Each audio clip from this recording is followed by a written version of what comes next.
ನಮಸ್ಕಾರ ಸ್ನೇಹಿತರೆ, ಪೈಲೂರು ಯೂಟ್ಯೂಬ್ ಚಾನಲ್ಗೆ ಸ್ವಾಗತ.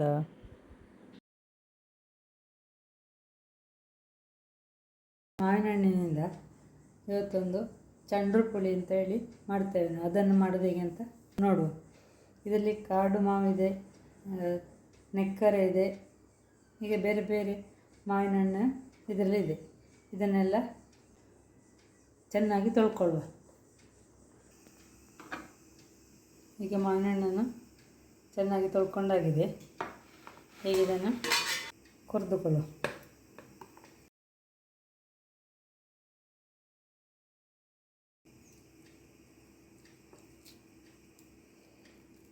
ಬೊಟ್ಟು ತೆಗೆದು ಈ ರೀತಿ ಸಿಪ್ಪೆಯನ್ನು ಬಿಡಿಸಿಕೊಳ್ಳುವ.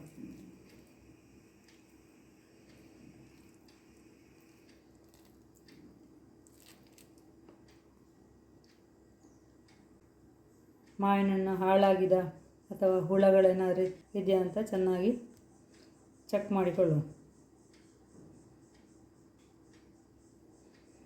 ಈಗ ಗೊರಟನ್ನು ಒಂದು ಪಾತ್ರಕ್ಕೆ ಮತ್ತು ಸಿಪ್ಪೆಯನ್ನು ಒಂದು ಪಾತ್ರಕ್ಕೆ ಹಾಕಿಕೊಳ್ಳುವ.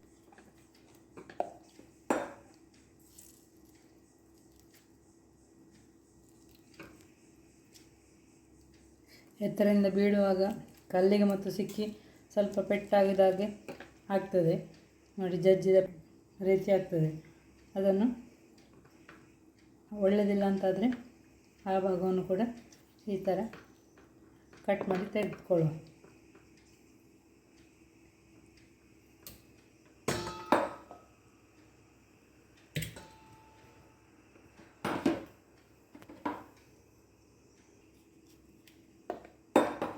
ನೋಡಿ, ಇದು ನೆಕ್ಕರೆ.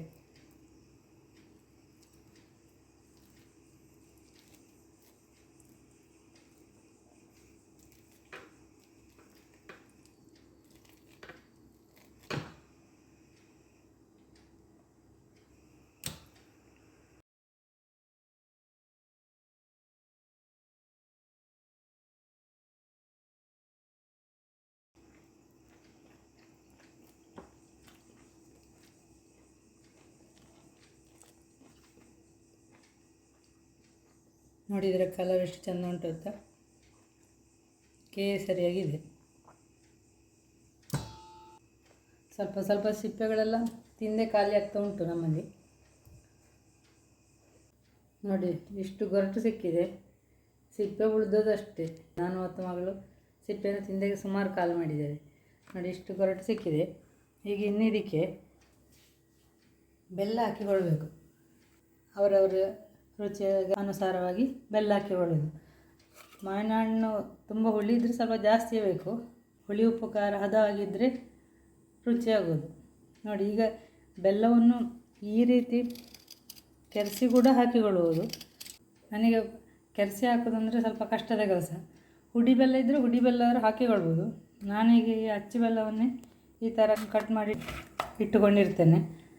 ಈಗ ಅದನ್ನೀಗ ಈ ರೀತಿ ಪುಡಿ ಮಾಡಿಕೊಂಡು ಹಾಕ್ತೇವೆ. ಒಂದು ಪಾತ್ರಕ್ಕೆ ಹಾಕಿ ಕುಟ್ಟಾಣಿಯಲ್ಲಿ ಕುಟ್ಟಿ ಪುಡಿ ಮಾಡಿಕೊಳ್ತೇನೆ.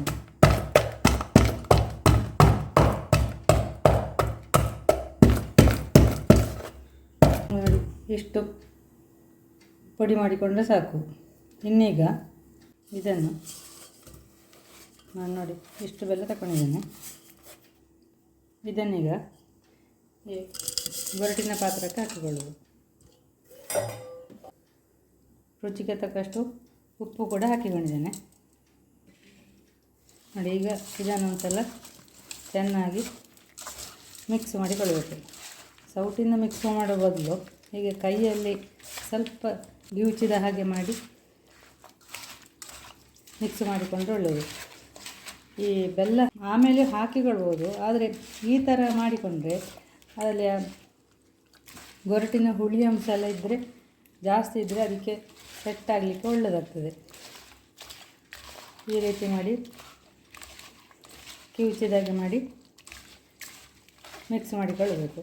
ಆವಾಗ ಈ ಚಂಡು ಪುಳಿಯ ಥಿಕ್ನೆಸ್ಸು ಕೂಡ ಸ್ವಲ್ಪ ಜಾಸ್ತಿ ಇರ್ತದೆ. ಹೀಗೆ ಇಷ್ಟಾದ ಮೇಲೆ ಇದಕ್ಕೆ ಸ್ವಲ್ಪ ಗಾಂಧಾರಿ ಕೂಡ ಈ ಬೆಲ್ಲ ಜಜ್ಜಿದ ಪಾತ್ರಕ್ಕೆ ಹಾಕಿಕೊಳ್ತಾ ಇದ್ದೇನೆ. ಅದರಲ್ಲಿ ಈ ಗಾಂಧಾರಿಯನ್ನು ಕೂಡ ಈ ರೀತಿ ಸ್ವಲ್ಪ ಜಜ್ಜಿಕೊಳ್ತಾ ಇದ್ದೇನೆ. ನಿಮ್ಮ ಖಾರಕ್ಕೆ ಅನುಗುಣವಾಗಿ ಮೆಣಸನ್ನು ಹಾಕಿಕೊಳ್ಬೋದು, ಹಸಿಮೆಣಸು ಕೂಡ ಹಾಕಿಕೊಳ್ಬೋದು. ನಮಗೆ ಸ್ವಲ್ಪ ಗಾಂಧಾರಿಯ ಟೇಸ್ಟ್ ಇಷ್ಟ ಆಗೋದು, ಪರಿಮಳವು ಅದರ ಖಾರವು ಒಳ್ಳೆಯದಾಗೋದು, ರುಚಿಯಾಗೋದು. ಗಾಂಧಾರಿ ಇರುವಾಗೆಲ್ಲ ಆದಷ್ಟು ಗಾಂಧಾರಿಯನ್ನೇ ಉಪಯೋಗಿಸ್ಕೊಳ್ತಾ ಇದ್ದೇವೆ ನಾವು. ಇದನ್ನೀಗ ಗೊರಟಿನ ಪಾತ್ರಕ್ಕೆ ಸೇರಿಸಿಕೊಳ್ತಾ ಇದ್ದೇನೆ. ಇದನ್ನೀಗ ಸೌಟಿಂದ ಮಿಕ್ಸ್ ಮಾಡಿಕೊಳ್ಳುವ. ಇದೊಂದು 10 ನಿಮಿಷ ಹೀಗೆ ಇರಲಿ.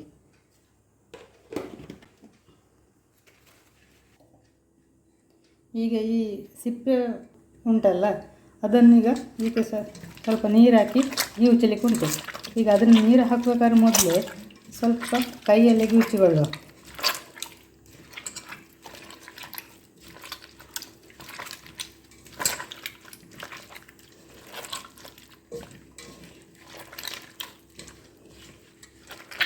ಬೆಲ್ಲ ಜಜ್ಜಿದ ಪಾತ್ರಕ್ಕೆ ಈ ರಸವನ್ನು ಹಾಕಿಕೊಳ್ತಾ ಇದ್ದೀನಿ.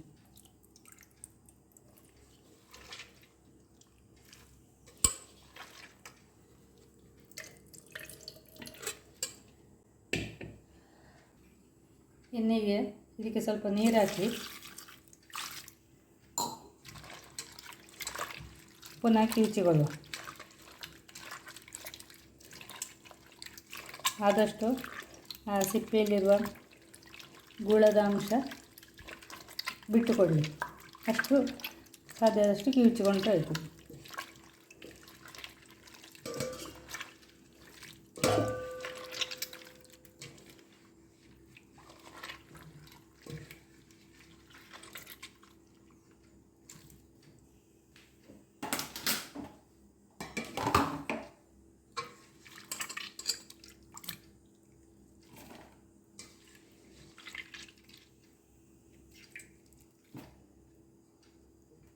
ಈಗ ಈ ನೀರನ್ನು ಕೂಡ ಇದೇ ಪಾತ್ರಕ್ಕೆ ಹಾಕಿಕೊಂಡು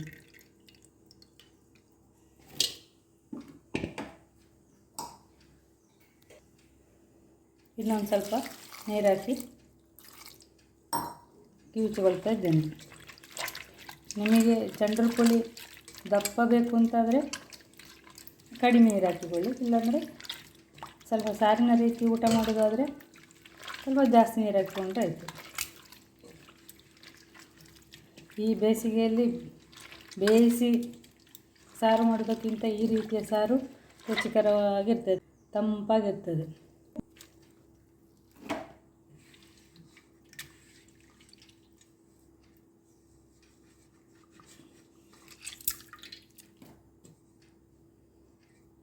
ಇದು ಕೂಡ ಇದಕ್ಕೆ ಹಾಕಿಕೊಳ್ಳಿ.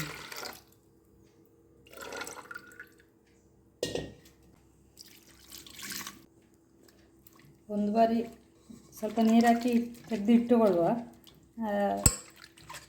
ಎಲ್ಲಿಯಾದರೂ ಜಾಸ್ತಿ ಬೇಕು ಅಂತಾದರೆ ಮಾಡಿಕೊಳ್ಳಲಿಕ್ಕೆ ಸುಲಭ. ಇನ್ನು ಈ ಸಿಪ್ಪೆಯನ್ನು ಬಿಸಾಡುವ. ಇದಿಷ್ಟನ್ನು ಒಂದು 10 ನಿಮಿಷ ಕಳೆದ ಮೇಲೆ ಇದಕ್ಕೆ ಸೇರಿಸಿಕೊಳ್ಳುವ. ಈಗ ಸಿಪ್ಪೆಯನ್ನೆಲ್ಲ ಕೊರೆದು ಕೂಡ ಸಾರು ಮಾಡಿಕೊಳ್ಬೋದು. ಎಲ್ಲವನ್ನು ಕೊರೆದಾಗಿ ಗೊರಟು ಎಲ್ಲ ಒಟ್ಟಿಗೆ ಹಾಕಿ ಬೇಯಿಸಿ,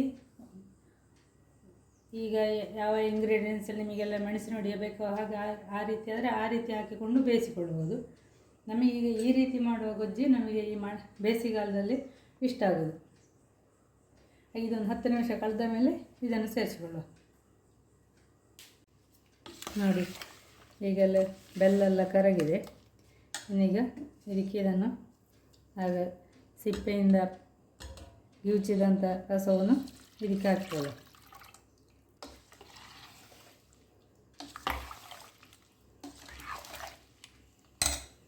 ನಾನು ಈ ನೀರನ್ನು ಕೂಡ ಸೇರಿಸಿಕೊಂಡೆ.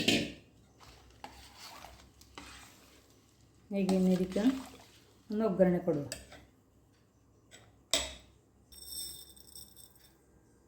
ಸಾಸಿವೆ, ಒಂದು ಮೆಣಸು, ಕುಮಟೆ ಮೆಣಸು ಅಂದರೆ ಬ್ಯಾಡಗಿ ಮೆಣಸು,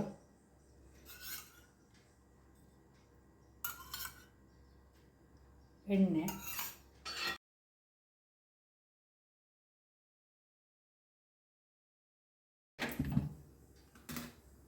ಈಗ ಸಾಸಿವೆ ಸಿಡ್ದಾದ ಮೇಲೆ 2 ಕಣ್ಣೆ ಕರಿಬೇವಿನ ಸೊಪ್ಪು ಹಾಕಿ ಚಂಡ್ರು ಪುಳಿಗೆ ಒಗ್ಗರಣೆ ಹಾಕಿಕೊಳ್ಳುವ.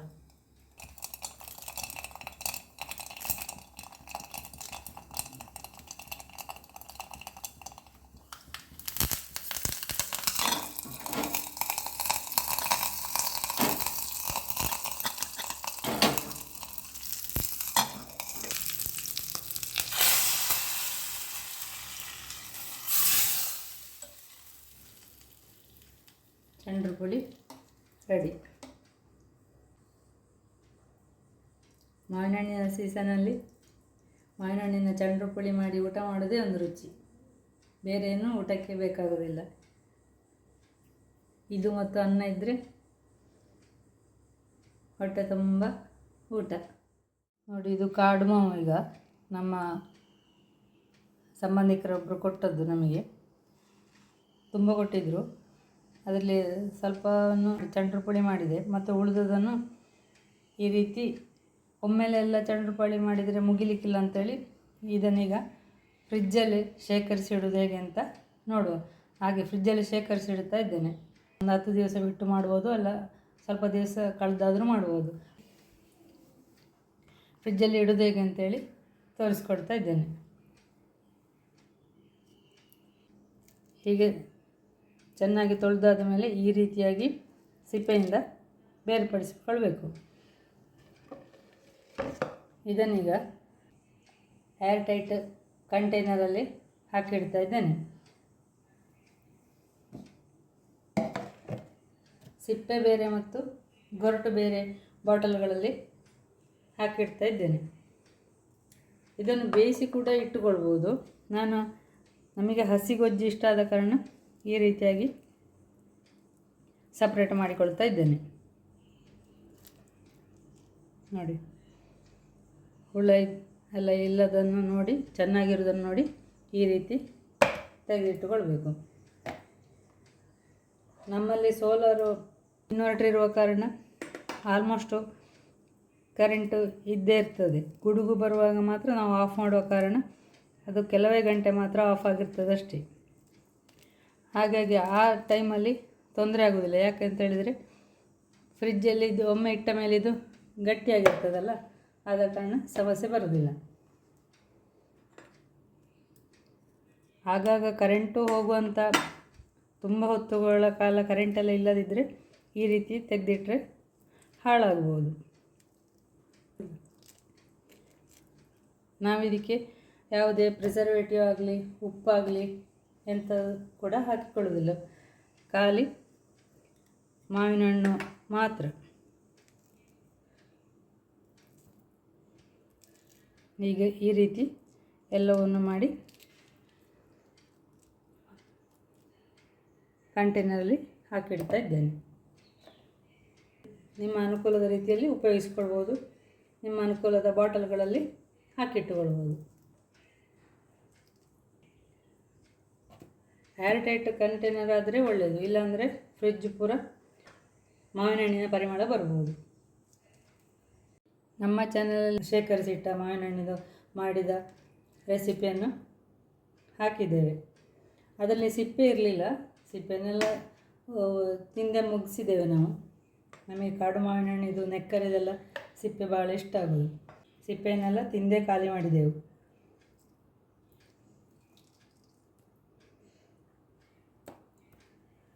ನಮ್ಮ ಸಂಬಂಧಿಕರೆಲ್ಲ ಬಂದಾಗ ವಿಶೇಷವಾಗಿ ಇದನ್ನು ಆಫ್ ಸೀಸನಲ್ಲಿ ಸಾರು ಇದರ ರೆಸಿಪಿಗಳನ್ನು ಮಾಡಿಕೊಳ್ಬೋದು ಹಾಗೂ ತಿಂದ್ಕೊಳ್ಬೋದು. ಇದು ಬಹಳ ಸಿಹಿಯಾದ ಮಾವಿನ ಹಣ್ಣು.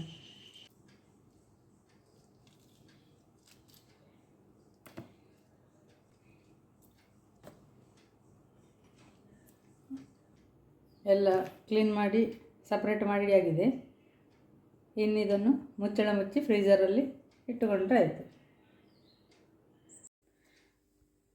ನೋಡಿ ಇದು ಫ್ರೀಝರಲ್ಲಿಟ್ಟು 24 ಗಂಟೆ ಕೂಡ ಕಳೆದಿದೆ. ನೋಡಿ ಎಷ್ಟು ಗಟ್ಟಿ ಉಂಟು ಅಂತ. ನೋಡಿ ಇದು ಫ್ರೆಶ್ ಉಂಟು ತಿನ್ನಲಿಕ್ಕೆ ಅಥವಾ ಯಾವುದಕ್ಕಾದ್ರೂ ಉಪಯೋಗಿಸಲಿಕ್ಕೆ ಇದು ಫ್ರೆಶ್ಶಿನಾಗೆ ಉಂಟು. ನೋಡಿ ಇದು ಕೂಡ ಅಷ್ಟೇ ಫ್ರೆಶ್ ಮಾವಿನ ಹಣ್ಣಿನಾಗೆ ಆಗ್ತದೆ, ಯಾವುದಕ್ಕೂ ಬೇಕಾದರೂ ಉಪಯೋಗಿಸ್ಕೊಳ್ಬೋದು. ನೋಡಿ ಇದು ಗುಜ್ಜೆಯನ್ನು ಹೇಗೆ ಬೆಂಗಳೂರು ಅಂತ ಅಷ್ಟು ದೂರಕ್ಕೂ ಕೂಡ ತಗೊಂಡು ಹೋಗ್ಬೋದು ಅಂತ ಹೇಳಿದ್ದೇನಲ್ಲ, ಅದೇ ರೀತಿ ಈ ಗೊರಟನ್ನು ಸಮೇತ ಅಷ್ಟು ದೂರಕ್ಕೆ ತಗೊಂಡು ಹೋಗ್ಬೋದು. ಗೊರಟು ಮತ್ತು ಈ ಸಿಪ್ಪೆಯನ್ನು ಅಲ್ಲಿ ಹೋಗಿ ಅದೇ ದಿವಸ ಉಪಯೋಗಿಸಿಕೊಳ್ಳುವುದು ಅಥವಾ ಮತ್ತು 4 ದಿವಸ ಬಿಟ್ಟು ಆ ಥರ ಉಪಯೋಗಿಸಿಕೊಳ್ಳೋದು. ಈ ಗುಜ್ಜೆ ಎಲ್ಲ ಬಾಳಿಕೆ ಬಂದಷ್ಟು ಫ್ರಿಜ್ಜಲ್ಲಿ ಇದು ಬಾಳಿಕೆ ಬರಲಿಕ್ಕಿಲ್ಲ. ಆದರೂ ಒಂದು 4 ತಿಂಗಳಿಗೆಲ್ಲ ಕರೆಂಟು ಸರಿಯಾಗಿ ಇದೆ ಅಂತಾದರೆ ಇದು ಕೂಡ ಉಪಯೋಗಿಸ್ಕೊಳ್ಬೋದು. 4 ತಿಂಗಳಿಗೆಲ್ಲ ಆರಾಮದಲ್ಲಿ ಫ್ರೀಝರಲ್ಲಿ ಇಟ್ಟುಕೊಂಡು ಉಪಯೋಗಿಸ್ಕೊಳ್ಬೋದು. ಕರೆಂಟು ಮಾತ್ರ ಬೇಕು. ಗುಜ್ಜೆ ಫ್ರಿಜ್ಜಿಗೆ ಕರೆಂಟ್ ಸರಿ ಇದ್ದರೆ 6 ತಿಂಗಳ ಕಾಲ ಕೂಡ ನಾವು ಇಟ್ಟು ಉಪಯೋಗಿಸಿದ್ದಿದೆ. ಈ ಥರ ನಾವು ಫ್ರಿಜ್ಜಲ್ಲಿಟ್ಟು ಉಪಯೋಗಿಸೋದು ಒಂದು 4-5 ವರ್ಷದಿಂದ ಮಾಡ್ತಾ ಇದ್ದೇವೆ. ಈ ಗೊರಟನ್ನು ಕೂಡ ಬೇಯಿಸಿ ಕೂಡ ಇಟ್ಟುಕೊಳ್ಬೋದು. ಆಗ ಗೊರಟು ಸಿಪ್ಪೆಯನ್ನು ಒಟ್ಟಿಗೆ ಹಾಕಿ ಇಟ್ಟುಕೊಳ್ಳೋದು ಬೇಡ, ಬರೀ ಗೊರಟು ಮಾತ್ರ ಬೇಯಿಸಿ ಫ್ರಿಜ್ಜಲ್ಲಿ ಇಟ್ಟುಕೊಳ್ಬೇಕು. ಅಕಸ್ಮಾತ್ ನಿಮ್ಮಲ್ಲಿ ಕರೆಂಟೆಲ್ಲ ಹೋಗಿದೆ, ಇಟ್ಟುಕೊಂಡದ್ದು ಹಾಳಾಗ್ತದೆ ಅಂತಾದರೆ ಮತ್ತೊಂದು ಬಾರಿ ಬಿಸಿ ಮಾಡಿ ತಣ್ಣಗಾದ ಮೇಲೆ ಫ್ರೀಝರಲ್ಲಿ ಇಟ್ಟುಕೊಂಡ್ರೆ ಆಯಿತು, ಕರೆಂಟ್ ಬಂದ ಮೇಲೆ. ಇದು ಅಷ್ಟೇ, ಗುಜ್ಜೆಯನ್ನಾದರೂ ಕೂಡ ನೀವು ಅದೇ ರೀತಿ ಮಾಡಿಕೊಳ್ಬೋದು. ಫ್ರಿಜ್ಜಲ್ಲಿಟ್ಟು 6 ತಿಂಗಳ ತನಕ ಇದಾಗಲಿಲ್ಲ ಅಂದರೆ ಮತ್ತೊಂದು ಸಲ ಬೇಯಿಸ್ಕೊಳ್ಬೇಕು. ಅಂದರೆ ಕುದಿಸಿ ನೀರು ಬಗ್ಗಿಸಿ ತಣ್ಣಗಾದ ಮೇಲೆ ಫ್ರೀಝರಲ್ಲಿ ಇಟ್ಟುಕೊಳ್ಬೇಕು. ಗುಜ್ಜೆಯನ್ನಾದರೂ ಅಷ್ಟೇ, ಮಾವಿನ ಹಣ್ಣನ್ನಾದರೂ ಅಷ್ಟೇ ಫ್ರೀಝರಲ್ಲಿ ಇಟ್ಟುಕೊಳ್ಬೇಕು.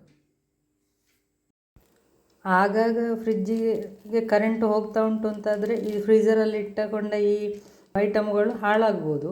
ದಿನ ಹೋಗ್ತಾ ಇದೆ ಹಾಗೆಲ್ಲ ಅಂತಾದರೆ ಒಂದೆರಡು ಬಾರಿ ಈ 6-7 ತಿಂಗಳಲ್ಲಿ ಹೋದರೆ ತೊಂದರೆ ಇಲ್ಲ. ಕರೆಂಟು ಹೋಗಿ ವಾಪಸ್ ಬಂದರೆ ತೊಂದರೆ ಇಲ್ಲ, 6 ಗಂಟೆಗಳಷ್ಟು ಕಾಲ. ಆಗಾಗ ಹೋಗ್ತದೆ ಅಂತಾದರೆ ಇದು ಬೇಗನೆ ಹಾಳಾಗ್ಬೋದು. 6 ತಿಂಗಳ ತನಕ ಗುಜ್ಜೆ ಉಳಿಲಿಕ್ಕಿಲ್ಲ, 4 ತಿಂಗಳ ತನಕ ಮಾವಿನ ಹಣ್ಣು ಕೂಡ ಉಳಿಲಿಕ್ಕಿಲ್ಲ. ಬಿಸಿ ಮಾಡಿ ಇಟ್ಟುಕೊಂಡ್ರೂ ಕೂಡ ಒಳ್ಳೆಯದಾಗಲಿಕ್ಕಿಲ್ಲ. ಅದು ಕರೆಂಟು ತುಂಬ ಸಲ ಹೋಗ್ತದೆ ಅಂತಾದರೆ ಬೇಗನೆ ಉಪಯೋಗಿಸಿಕೊಳ್ಳೋದು ಒಳ್ಳೆಯದು. ಅದು ಪ್ರಯಾಣ ಮಾಡಿ ದೂರದ ಕಡೆಗೆಲ್ಲ ತಗೊಂಡು ಹೋಗೋದಾದರೆ ಒಂದು ಸಲ ತಗೊಂಡೋಗಿ ಪುನಃ ಮತ್ತು ಅಲ್ಲಿಂದ ಇನ್ನೊಂದು ಕಡೆಗೆ ತಗೊಂಡು ಹೋಗೋದು ಆ ಥರ ಎಲ್ಲ ಮಾಡಿಕೊಂಡ್ರೆ ಹಾಳಾಗ್ಬೋದು. ಒಂದು ದಿವಸ ತಗೊಂಡೋದ್ರೆ ತೊಂದರೆ ಆಗಲಿಕ್ಕಿಲ್ಲ. ಅಂದರೆ ಇವತ್ತು ನಮ್ಮಲ್ಲಿಂದ ಬೆಂಗಳೂರು ತನಕ ತಗೊಂಡು ಹೋದ ಐಟಮನ್ನು ಪುನಃ ಇನ್ನೊಂದು ಕಡೆಗೆ ತಗೊಂಡು ಹೋಗೋದು ಅಂತ ಮಾಡಿದರೆ ಆಗಲಿಕ್ಕಿಲ್ಲ. ಫ್ರೀಝರಿಂದ ಆಗಾಗ ತೆಗೆದು ಹೊರಗಡೆ ಇಟ್ಟುಕೊಂಡ್ರೆ ಹಾಳಾಗ್ಬೋದು. ಒಂದು ದಿವಸ ತಗೊಂಡೋದ್ರೆ ತೊಂದರೆ ಇಲ್ಲ, ಪುನಃ ಅದೇ ಐಟಮನ್ನು ಇನ್ನೊಂದು ಕಡೆಗೆ ತಗೊಂಡು ಹೋಗೋದು ಅಂತ ಮಾಡಿಕೊಂಡ್ರೆ ಹಾಳಾಗ್ಬೋದು. ಇದೀಗ ನೆಕ್ಕರೆ ಮಾವಿನ ಹಣ್ಣು ಹೀಗೆಲ್ಲ ಮಾವಿನ ಹಣ್ಣನ್ನೆಲ್ಲ ತಿಂದ ಮೇಲೆ ನೆಕ್ಕರೆ ಮಾವಿನ ಹಣ್ಣಿದೆಲ್ಲ ಸಿಪ್ಪೆ ಸಮೇತ ತಿಂದರೆ ಒಳ್ಳೆಯದಾಗೋದು. ಹಾಗೆ ಗೊರಟಿನ ಭಾಗ ಸ್ವಲ್ಪ ಹುಳಿ ಇರ್ತದಲ್ಲ, ಅದಕ್ಕೋಸ್ಕರ ಈ ಗೊರಟನ್ನೆಲ್ಲ ಅಂದರೆ ವಾಟೆ ಅದನ್ನೆಲ್ಲ ಬೇಯಿಸಿಟ್ಕೊಂಡಿದ್ದೇವೆ. ಅದರಲ್ಲಿ ಸ್ವಲ್ಪ ಗುಳದ ಅಂಶ ಇರ್ತದೆ ಅಂಥೇಳಿ ಅದನ್ನು ಈ ಥರ ಬೇಯಿಸಿಟ್ಕೊಂಡಿದ್ದೇವೆ. ಇದನ್ನೀಗ ತಣ್ಣದ ಮೇಲೆ ಈ ಥರ ಗೊರಟಿಂದ ಅದರ ರಸವನ್ನೆಲ್ಲ ಪಲ್ಪು ಇದನ್ನೆಲ್ಲ ಈ ಥರ ಹಿಂಡಿಕೊಳ್ಬೇಕು. ಹೀಗೆ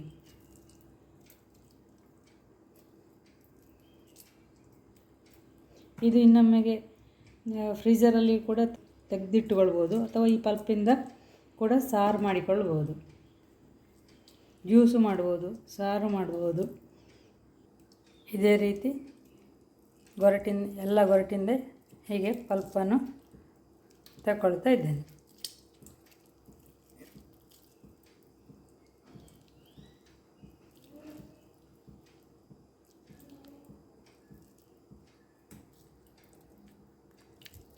ಇದು ಬೇಯಿಸಿದರೆ ಮಾತ್ರ ಈ ಥರ ಪೂರ್ತಿ ಗೊರಟಿಂದ ಬರಲಿಕ್ಕೆ ಹೆಲ್ಪ್ ಆಗ್ತದೆ, ಇಲ್ಲ ಅಂತಾದರೆ ಪೂರ್ತಿ ಬರೋದಿಲ್ಲ.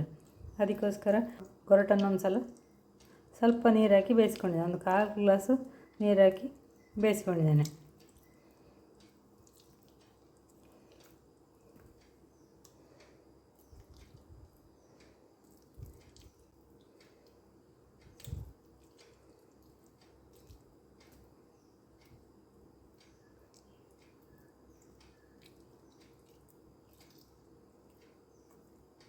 ಜ್ಯೂಸ್ ಮಾಡೋದಾದರೆ ಇದನ್ನು ಒಂದು ಸಲ ಮಿಕ್ಸಿಯಲ್ಲಿ ಹಾಕಿ ಗ್ರೈಂಡ್ ಮಾಡಿಕೊಳ್ಳೋದು ಒಳ್ಳೆಯದು, ಯಾಕೆಂದರೆ ಇದು ಸ್ವಲ್ಪ ಹೋಳಿನ ರೀತಿ ಇರೋದಕ್ಕೆ.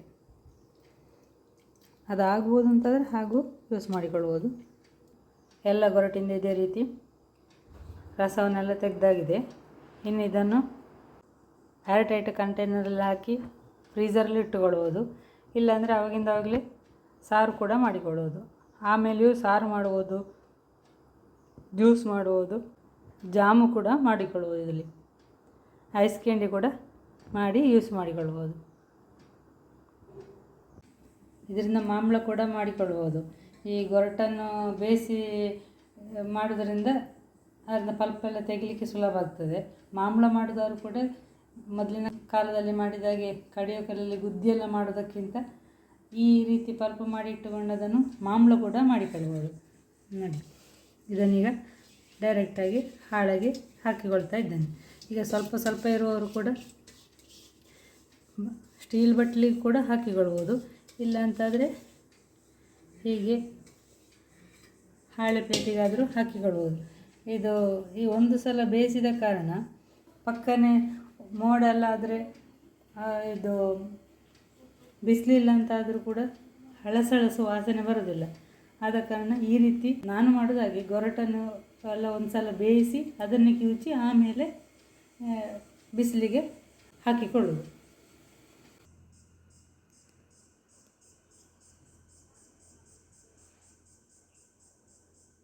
ಮೊನ್ನೆ ನೆಕ್ಕರೆ ಮಾವಿನ ಹಣ್ಣಿನನ್ನು ಮಾತ್ರ ಸೈಡನ್ನೆಲ್ಲ ಕಟ್ ಮಾಡಿ ನಾವು ತಿಂದಿದ್ದೇವೆ, ಸಿಪ್ಪೆ ಎಲ್ಲ. ಈಗ ಇದು ಕಾಡು ಮಾವಿನ ಥರದ್ದೆಲ್ಲ ಹಣ್ಣುಗಳಿದೆ, ಮತ್ತು ನೆಕ್ಕರೆ ಮಾವಿನ ಹಣ್ಣಿನ ಗೊರಟು ಕೂಡ ಇದೆ. ಇದರಲ್ಲಿ ಗೊರಟೆಲ್ಲ ಇದೆ. ಈಗ ಬೇರೆ ಥರದ ಮಾವಿನ ಹಣ್ಣನ್ನೆಲ್ಲ ಒಟ್ಟಿಗೆ ಹಾಕಿದ್ದೇನೆ, ಅಂದರೆ ಸಿಪ್ಪೆಯನ್ನೆಲ್ಲ ತೆಗೆದು ಈ ಥರ ರೆಡಿ ಮಾಡಿ ಇಟ್ಟುಕೊಂಡಿದ್ದೇನೆ. ಇದರಲ್ಲಿ ಗೊರಟು ಮಾತ್ರ ಇದೆ. ಈಗ ಮಾಂಬಳ ಮಾಡಲಿಕ್ಕಾಗುವ ಇದಕ್ಕೆ ಸ್ವಲ್ಪ ನೀರು ಹಾಕಿದ್ದೇನೆ. ಈಗ ಇದನ್ನು ಈ ಥರ ಕಿವುಚಿ ಚೆನ್ನಾಗಿ ಕಿವುಚಿ ಆ ಗೊರಟಿನ ಪಾತ್ರಕ್ಕೆ ಹಾಕಿಕೊಳ್ಬೇಕು.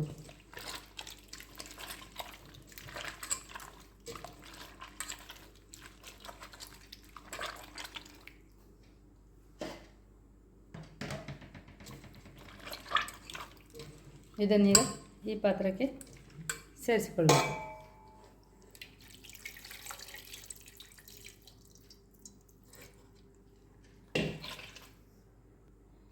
ಪುನಃ ಇನ್ನು ಇದಕ್ಕೆ ಒಂದು ಸ್ವಲ್ಪ ನೀರು ಹಾಕಿಕೊಳ್ಬೇಕು. ಈ ಥರ ನೀರು ಹಾಕಿ ಇನ್ನೊಂದು ಬಾರಿ ಚೆನ್ನಾಗಿ ಕಿವುಚಿಕೊಳ್ಬೇಕು. ಹೀಗೆ ಮಾಡೋದ್ರಿಂದ ನಮಗೆ ಈ ಮೊದಲೆಲ್ಲ ಕಡಿಯೋ ಕಲ್ಲಲ್ಲಿ ಬಲಿಗೆ ಅಂತ ಹೇಳ್ತಿದ್ದೆ, ಅದರಲ್ಲೆಲ್ಲ ಗುದ್ದಿ ರಸ ತೆಗೆಯೋದಕ್ಕಿಂತ ಈ ರೀತಿ ಸುಲಭದಲ್ಲಿ ಮಾಡ್ಬೋದು. ಅದು ನೀರು ಹಾಕದೆ ಮಾಡೋದು ಆ ಥರದ್ದು, ಇದು ನೀರು ಹಾಕಿ ಮಾಡೋದು.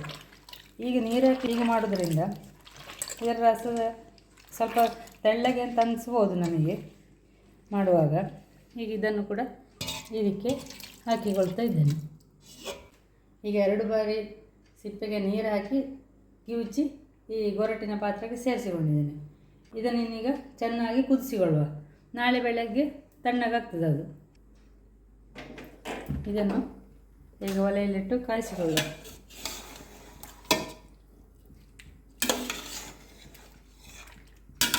ಚೆನ್ನಾಗಿ ಕುದಿದ್ರೆ ಸಾಕಿದೆ.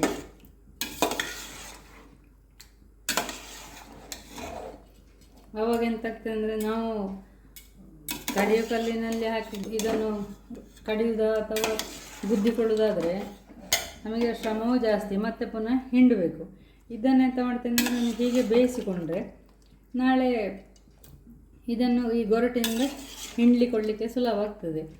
ಮತ್ತು ಸ್ವಲ್ಪ ಮೋಡಾದರೂ ಇದು ಹುಳಿ ಬಂದಾಗ ಆಗೋದು, ಮಾಂಬಳದ ಸ್ಮೆಲ್ ಚೇಂಜ್ ಆಗೋದೆಲ್ಲ ಆಗೋದಿಲ್ಲ. ಇದನ್ನೀಗ ಚೆನ್ನಾಗಿ ಕುದೀಲಿ.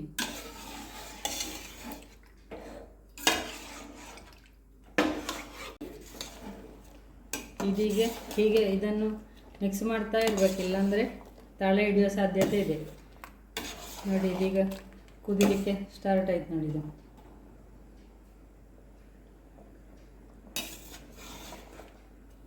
ಚೆನ್ನಾಗಿ ಕುದಿದ ಮೇಲೆ ಆಫ್ ಮಾಡುವುದು. ಇದು ಸ್ಪೈಸಿಯಾಗಿ ಬೇಕು ಅಂತಾದರೆ ಇದಕ್ಕೆ ಸಣ್ಣಕ್ಕೆ ಶುಂಠಿ ಕೊಚ್ಚಿ ಹಾಕಿಕೊಳ್ಬೋದು, ಹಸಿಮೆಣಸು ಹಾಕ್ಬೋದು, ಗಾಂಧಾರಿ ಹಾಕಿಕೊಳ್ಬೋದು. ಅದನ್ನೆಲ್ಲ ಹಾಕಿ ಉಪ್ಪು ಹಾಕಿಕೊಳ್ಬೋದು, ಬೆಲ್ಲ ಹಾಕಿಕೊಳ್ಬೋದು. ಸಿಹಿ ಬೇಕಾದರೆ ಸ್ವಲ್ಪ ಬೆಲ್ಲ ಹಾಕಿಯೂ ಮಾಡಿಕೊಳ್ಬೋದು. ಇದು ಬರೀ ಇದರದ್ದೇ ರುಚಿ ಅಂತಾದರೆ ಇಷ್ಟೇ ಆದರೂ ಸಾಕು, ಬೇರೆ ಏನು ಹಾಕಲಿಕ್ಕಿಲ್ಲ.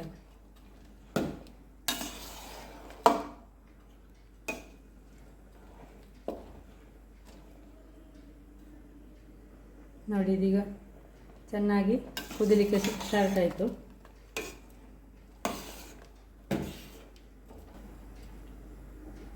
ನೋಡಿ ಇದು ಇಷ್ಟು ಕುದ್ದದ್ದು ಸಾಕು, ಇದನ್ನು ಆಫ್ ಮಾಡಿಕೊಳ್ಳುವ.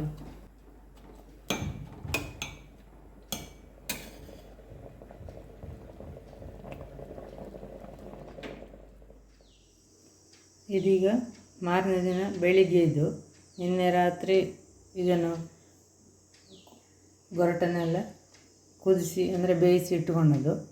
ಈಗ ಇದನ್ನೀಗ ಈ ರೀತಿ ಅದರ ಪಲ್ಪನ್ನು ತೆಗಿತಾ ಇದ್ದೇನೆ. ಈಗ ನೋಡಿ ತೆಗಿಲಿಕ್ಕೆ ಸುಲಭ ಆಗ್ತದೆ. ಇಲ್ಲದ್ರೆ ನಾವು ಕಡಿಯೋ ಕಲ್ಲಲ್ಲಿ ಜಜ್ಜಿಕೊಳ್ಬೇಕು. ಕಡಿಯೋ ಕಲ್ಲು ಕೂಡ ಈಗೆಲ್ಲ ಸ್ವಲ್ಪ ಉಪಯೋಗ ಕಡಿಮೆ ಆಗಿದೆ. ಮತ್ತು ಅದಕ್ಕೆ ಜಜ್ಜಿಕೊಳ್ಳಿಕ್ಕೆ ಮರದ್ದು ನಾವು ಬಲ್ಲಿಗೆ ಅಂತ ಹೇಳ್ತೇವೆ, ಅದು ಕೂಡ ಕಡಿಮೆ ಆಗಿದೆ ಯೂಸ್ ಮಾಡೋದೆಲ್ಲ. ಕೆಲವು ಕಡೆಯಲ್ಲಿ ಇದ್ದದ್ದು ಕೂಡ ಹಳತಾಗಿರಬಹುದು. ನೋಡಿ ಈ ರೀತಿ ಪಲ್ಪನ್ನೆಲ್ಲ ಸುಲಭದಲ್ಲಿ ತಗೊಳ್ಬೋದು. ಬೇಯಿಸದೇ ಇದ್ದರೆ ಈ ರೀತಿ ಪಲ್ಪ್ ಬರೋದು ಕಷ್ಟ, ಸುಲಭದಲ್ಲಿ ಬರೋದು, ಎಲ್ಲ ಬರೋದಿಲ್ಲ, ಸ್ವಲ್ಪ ಸ್ವಲ್ಪ ಉಳಿತದೆ. ಇದು ಆಲ್ಮೋಸ್ಟು ಬಂದಿರ್ತದೆ ನೋಡಿ.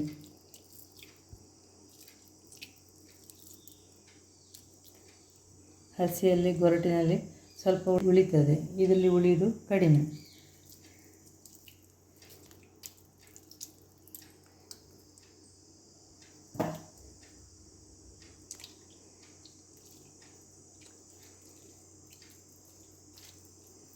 ನೋಡಿ ಚೆನ್ನಾಗಿ ರಸ ಹಿಂಡಿ ಬರ್ತದೆ.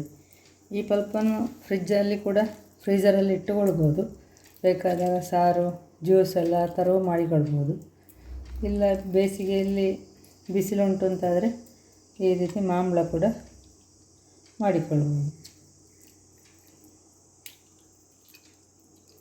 ನೋಡಿ ಚೆನ್ನಾಗಿ ಅದರಿಂದ ಪಲ್ಪ್ ಬಿಟ್ಟು ಬರ್ತದೆ.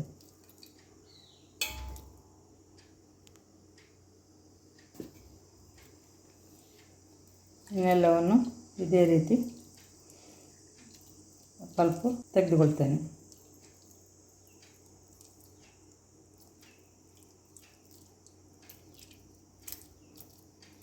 ಎಲ್ಲಿಯಾದರೂ ಈ ಥರ ದೊಡ್ಡ ತುಂಡುಗಳು ಉಳಿದ್ರೆ ಅದನ್ನು ಸ್ವಲ್ಪ ಕೈಯಲ್ಲೇ ಕಿವುಚಿಕೊಂಡ್ರೆ ಸಾಕು.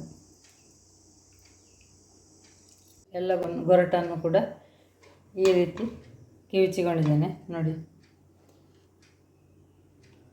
ನೋಡಿ ಈ ಥರ ಸಿಕ್ಕಿದೆ. ಹೇಗಿದನ್ನು ಹಳೆ ಪೇಟಿಗೆ ಹೊಯ್ಯೋದು ಹೇಗೆ ಅಂತೇಳಿ ತೋರಿಸ್ತೇನೆ. ನೋಡಿ ಇದು ಮೊನ್ನೆ ಹಾಕಿದಂಥ ಪಲ್ಪು. ಈಗ ಇವತ್ತು ಸ್ವಲ್ಪ ಹಾಕ್ತೇನೆ ಅದಕ್ಕೆ.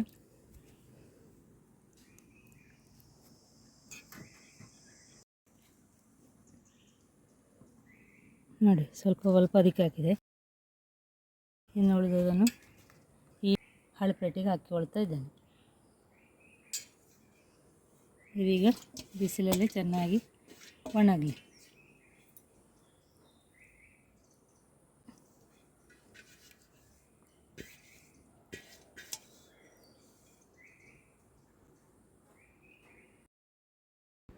ಇದು ಕಳೆದ ವರ್ಷ ಮಾಡಿದ ಮಾಂಬಳ ಇದು. ಈಗ ಅದು ಬಿಸಿಲಿಗೆ ಹಾಕುವ ಅಂತ.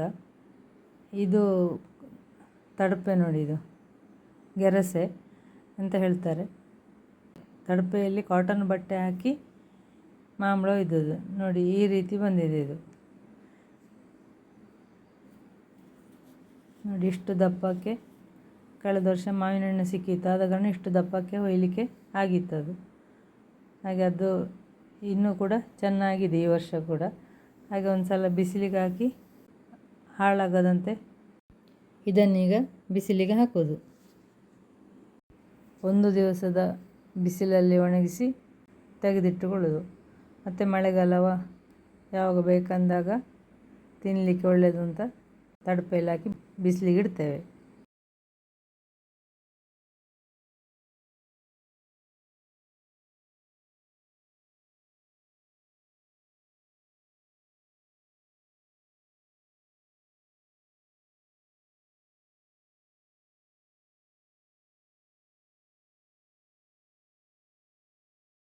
ಇದೀಗ ನಾನು ಹಾಳೆ ಪ್ಲೇಟಲ್ಲಿ ಹಾಕಿದ್ದು, ಅದು ಕಳೆದ ವರ್ಷದ್ದು ತಡಪೆಯಲ್ಲಿ ಹಾಕಿ ಮಾಡಿದ್ದು. ಈ ವರ್ಷ ನನಗೆ ಸಿಕ್ಕಿದ್ದು ಸ್ವಲ್ಪ, ಕಳೆದ ವರ್ಷ ಸ್ವಲ್ಪ ಹೀಗೆ ನಮ್ಮ ನೆಂಟರೆಲ್ಲ ಕೊಟ್ಟದ್ದು ಅವರಲ್ಲಿಂದೆಲ್ಲ ಸಿಕ್ಕಿದ ಕಾರಣ ಜಾಸ್ತಿ ಮಾಡಿಕೊಂಡದ್ದು. ಹಾಗೆ ಒಂದು ಗೆರಸೆಯಲ್ಲಿ ಬಟ್ಟೆ ಹಾಕಿ ಮಾಡಿದ್ದು. ಇದು ಈ ವರ್ಷ ಸ್ವಲ್ಪ ಇದ್ದ ಕಾರಣ ಈ ಥರ ಹಾಳೆ ಪ್ಲೇಟಲ್ಲಿ ಪಲ್ಪನ್ನು ಹಾಕಿ ಒಣಗಿಸ್ಕೊಳ್ಳೋದು.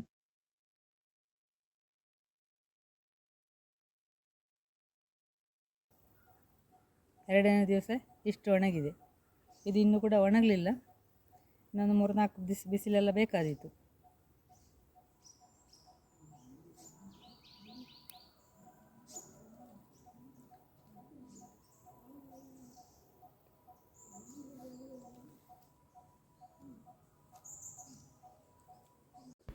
ಇದು 3ನೇ ದಿವಸ ಒಣಗಿದಾಗ ಈ ರೀತಿಯಾಗಿರ್ತದೆ. ಚೆನ್ನಾಗಿ ಒಣಗಿದ ಮೇಲೆ ಇದನ್ನು ಹಾಳೆಯಿಂದ ತಕ್ಕೊಳ್ಳೋದು. ಹಾಳೆ ಪ್ಲೇಟಿಗೆಲ್ಲ ಹಾಕುವಾಗ ಹಾಳೆ ಪ್ಲೇಟನ್ನೆಲ್ಲ ಚೆನ್ನಾಗಿ ತೊಳೆದು ಕ್ಲೀನ್ ಮಾಡಿ ಇಟ್ಟುಕೊಂಡು ಆಮೇಲೆ ಹಾಕಿಕೊಳ್ಳಬೇಕು. ನೋಡಿ, ಇದು ಹಲಸಿನ ಸೊಳ್ಳೆ ಇಷ್ಟು ಉಂಟು. ಇದನ್ನೀಗ ಬೇಯಿಸಿಕೊಂಡು ಹಪ್ಪಳ ಮಾಡೋದು ಹೇಗೆ ಅಂತ ತೋರಿಸ್ತೇವೆ. ಕುಕ್ಕರಲ್ಲಿ ಇಟ್ಟಿದ್ದೇನೆ. ಈಗ ಮುಚ್ಚಳ ಮುಚ್ಚಿ 2 ವಿಸಿಲು ಬರುವಷ್ಟೊತ್ತು ಬೇಯಿಸ್ಕೊಳ್ತಾ ಇದ್ದೇನೆ. 2 ವಿಸಿಲಾದ ಕೂಡಲೇ ಆಫ್ ಮಾಡುವ, ಮತ್ತು ತಣ್ಣಗಾಗಲಿ. ಈಗ ವೆಯ್ಟಲ್ಲಿ ಇಳಿದಿದೆ. ಈಗ ಇದನ್ನು ಓಪನ್ ಮಾಡಿಕೊಳ್ತಾ ಇದ್ದೇವೆ. ನೋಡಿ, ಇದು ಸೊಳ್ಳೆ ಪೂರ್ತಿ ತಣ್ಣಗಾಗಿದೆ ಮತ್ತು ಬೆಂದು ಮೆತ್ತಗೆ ಕೂಡ ಆಗಿದೆ. ಈಗ ಇದನ್ನು ಮಿಕ್ಸಿ ಜಾರಿಗೆ ಹಾಕಿಕೊಳ್ತಾ ಇದ್ದೇನೆ.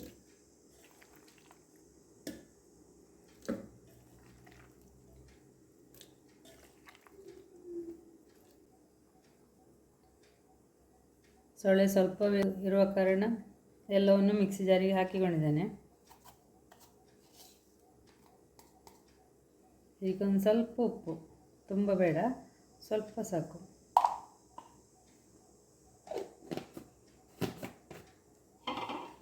ಇದನ್ನೀಗ ನೈಸಾಗಿ ರುಬ್ಬಿಕೊಳ್ಳುವ.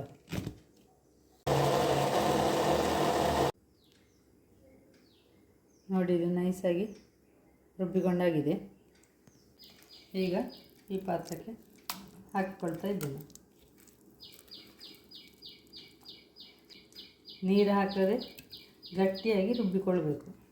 ಅಂದರೆ ನೀರು ಹಾಕಲಿಕ್ಕಿಲ್ಲ, ನೀರು ಹಾಕದೆ ರುಬ್ಬಿಕೊಳ್ಬೇಕು. ಒಂದು ಗೆರಸೆ ತಗೊಂಡಿದ್ದೇನೆ. ಅದರ ಮೇಲೆ ಹೀಗೆ ಪ್ಲಾಸ್ಟಿಕ್ ಶೀಟ್ ಹಾಕಿ ಇದನ್ನು ಹಪ್ಪಳದ ರೀತಿ ಹಾಕಿಕೊಳ್ತಾ ಇದ್ದೇನೆ.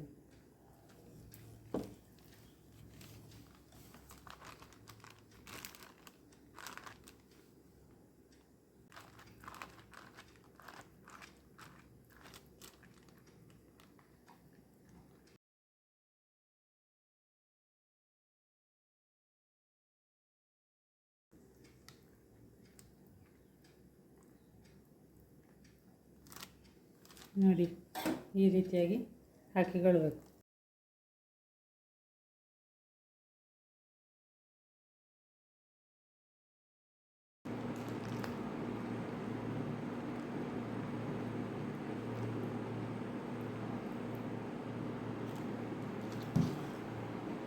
ಸೌಟಲ್ಲಿ ಕೂಡ ಮಾಡಿಕೊಳ್ಳಬಹುದು.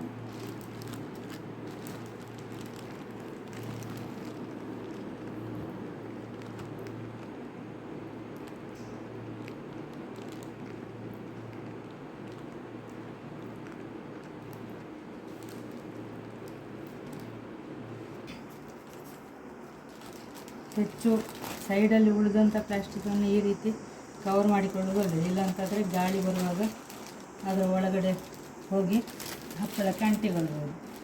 ಅದಕ್ಕೋಸ್ಕರ ಈ ರೀತಿ ಮಡಚಿಕೊಳ್ಳೋದು ಒಳ್ಳೆಯದು.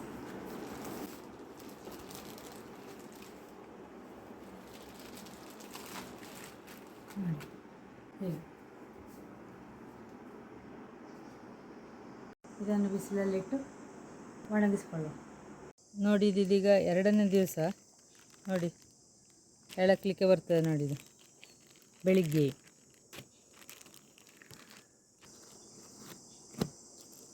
ಹೀಗೆ ಎಲ್ಲವನ್ನು ಎಳಕಿಸಿ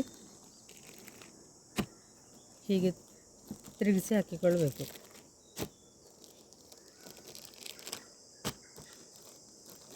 ಈ ರೀತಿ ಒಣಗಿಸಿ ಇಟ್ಟುಕೊಂಡ್ರೆ ನಮಗೆ ಟ್ರಾವೆಲಿಂಗಲ್ಲಿ ಕೂಡ ಯೂಸ್ ಮಾಡಿಕೊಳ್ಳುವುದು.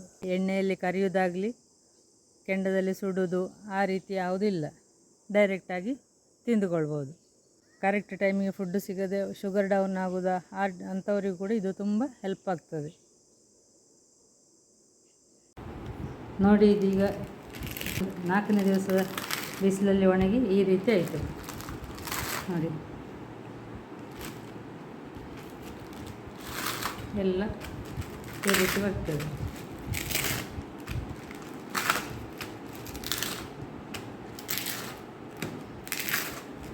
ನೋಡಿ, ಹೀಗಾಗಿದೆ ನೋಡಿ ಕಳಿ. ಇದನ್ನು ಇನ್ನು ಎಣ್ಣೆಯಲ್ಲೆಲ್ಲ ಕರಿಲಿಕ್ಕಿಲ್ಲ. ಈ ರೀತಿ ಕಟ್ ಮಾಡಿಕೊಂಡು ತಿಂದರೆ ಆಯಿತು.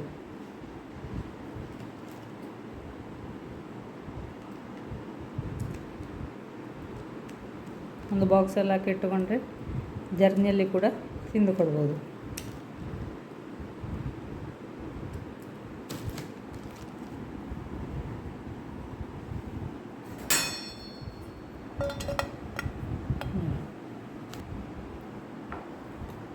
ರುಚಿಕರವಾದ ಹಣ್ಣಪ್ಪಳ ರೆಡಿ.